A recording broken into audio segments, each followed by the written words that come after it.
All right, welcome back. At least that oops moment will make us smile a bit or laugh in the midst of all this brouhaha going on, the conflicts in Eastern Europe. And when you're talking about financial issues, it seems to be it seems to be that we are very serious people, you know.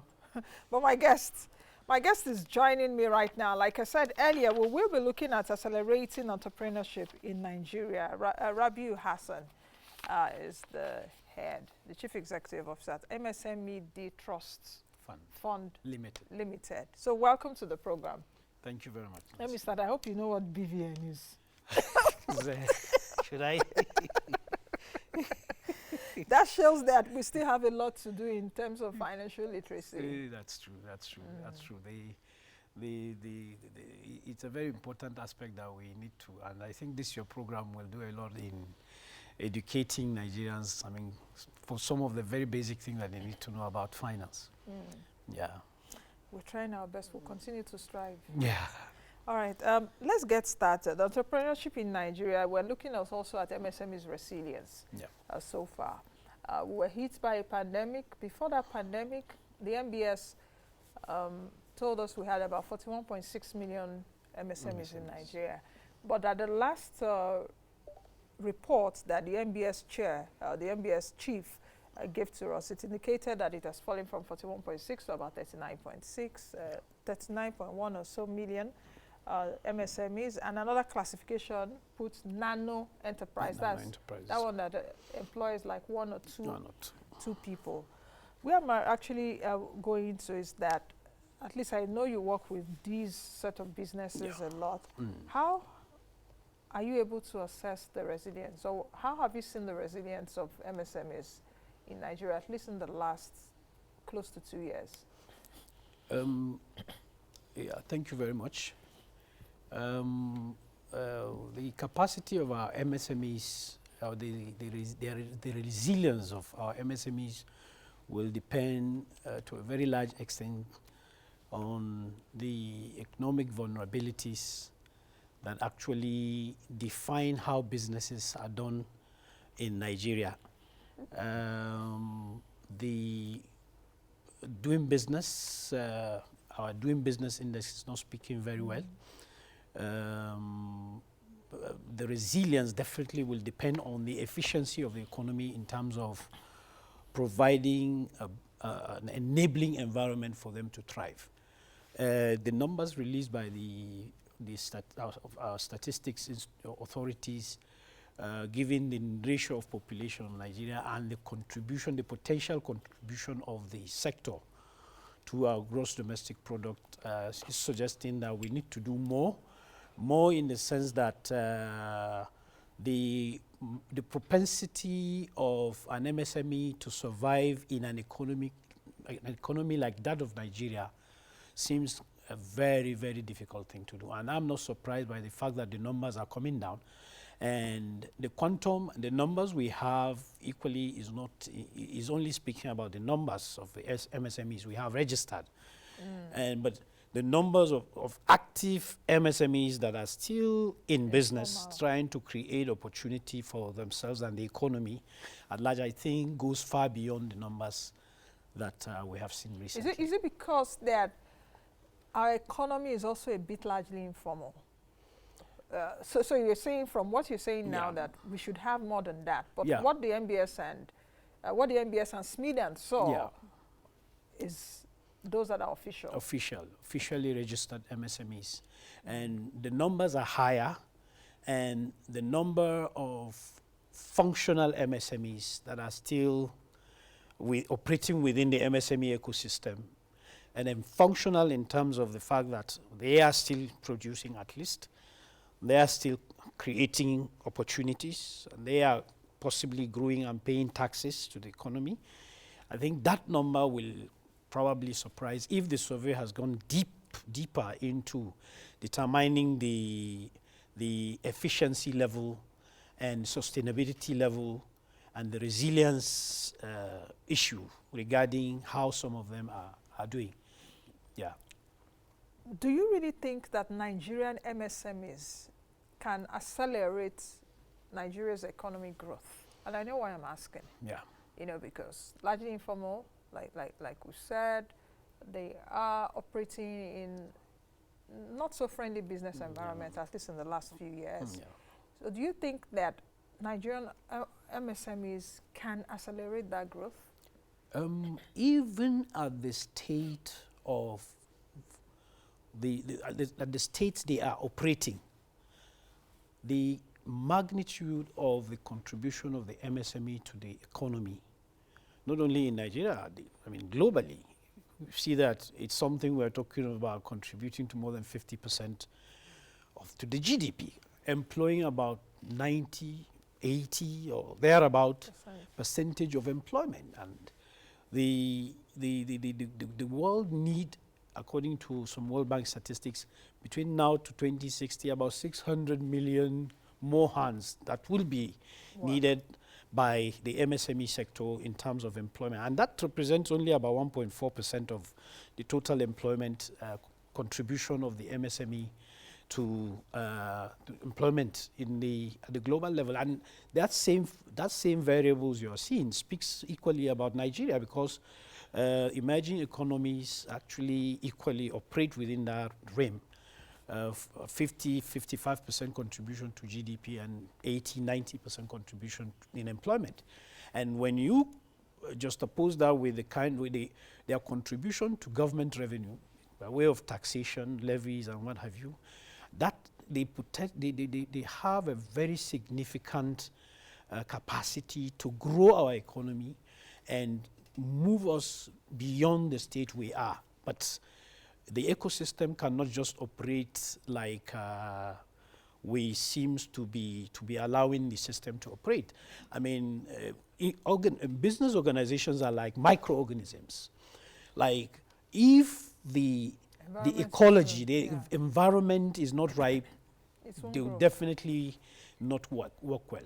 And therefore, government needs to put more energy, more resources, not only in terms of providing the financing that we have seen. Everybody finds favor in public domain to say we have done this, provided this capital, and our psyche has been made to measure the kind of impacts we need to create in the MSME ecosystem as only resting on the fact that we've doled out, we've financed this. What makes the MSME work well is the ecosystem. What is the cost of energy? How safe is it to produce and sell? How access, do you have to the market? What friendly fiscal policies are there to allow MSMEs to operate and grow, such that the ultimate contribution to the economy will now create the necessary impact we need to grow the economy? Yeah. So many things to really talk about, but if we take a look at how this government has largely handled the issue of MSMEs, do you think that it's better than the previous administration? Because just like you said, there was a time we were also talking about financing an issue. Yeah. But now, at least we've seen different financing options. Yeah, exactly. So the COVID-19 loans, for those also into export, there was the grants, NEPC, what else again can I remember? But we know there are a lot of them. There is even a fund, I think, at that time with the Central Bank of Nigeria, 60% were made for women-owned business and all of that. Yeah. Would you say that is a bit better? We see what the Vice President was also doing at the time, trader money, market money, giving 30,000 naira. But would you say it's a bit better in terms of access to finance than when we had other administrations? Yeah. I have two answers to this. One, what we have observed over the years is that the state institutions that are supposed to handle the administration of these finances still remain the same.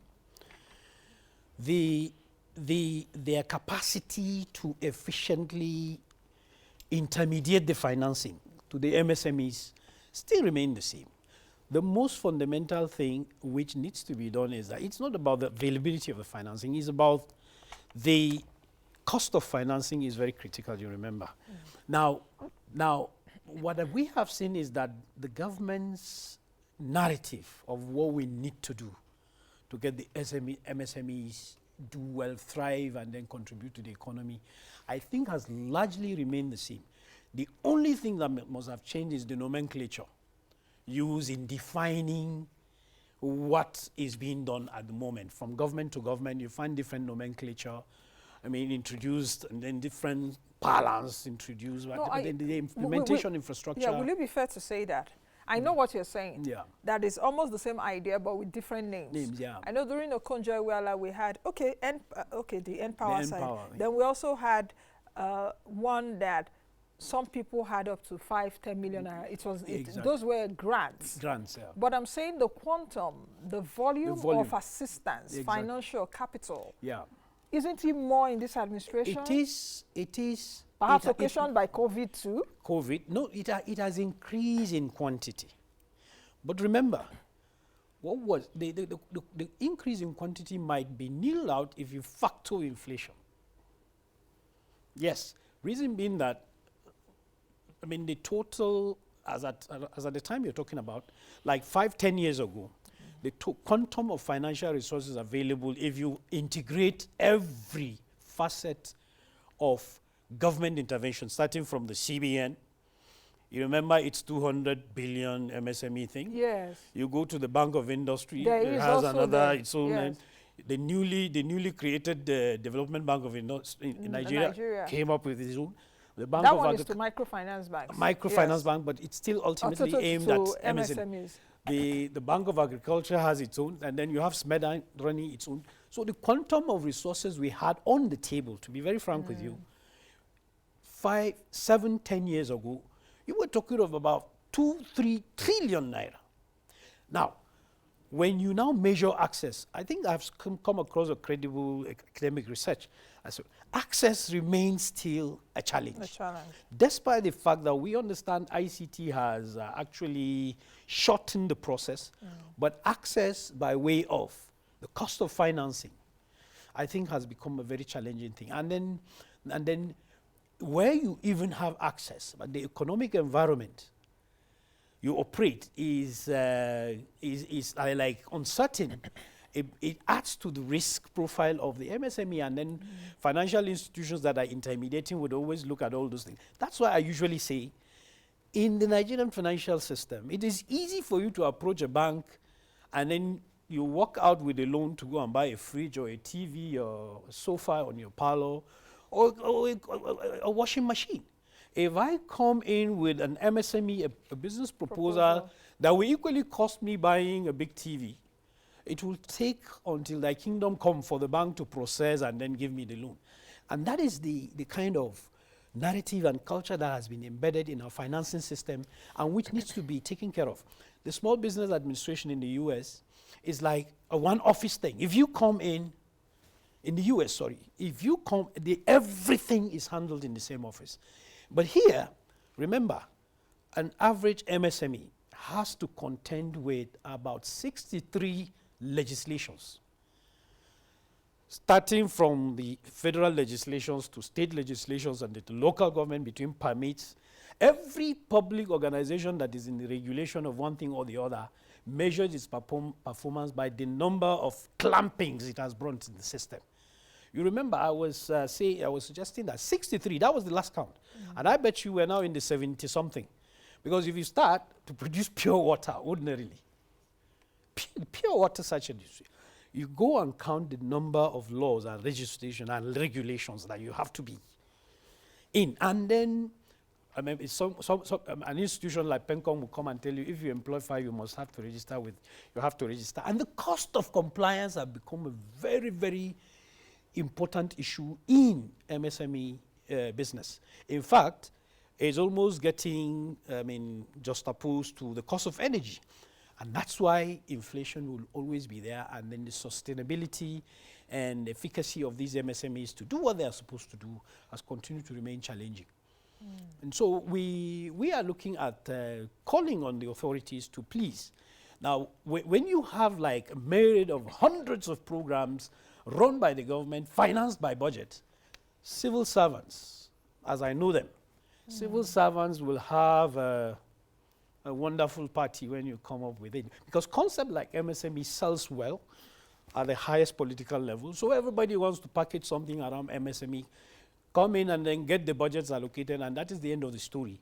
You go down, you will see that about 70% of the cost is going on administration, JIP, for the CEOs, You understand me? I mean, hotel accommodation for the training programs for you understand me? That's the balance. And then the government need to understand that the public service institutions that are running these programs spends more money in maintaining the aperture of the administration, the lifestyle of the institution and its individuals and workers than actually the effects, the impact they are creating down the line on MSMEs. You've raised certain issues, and we'll look at it on a later date. Part of what you raised, which we would also take a look at, is for MSMEs accessing financing from our traditional banks. Yeah.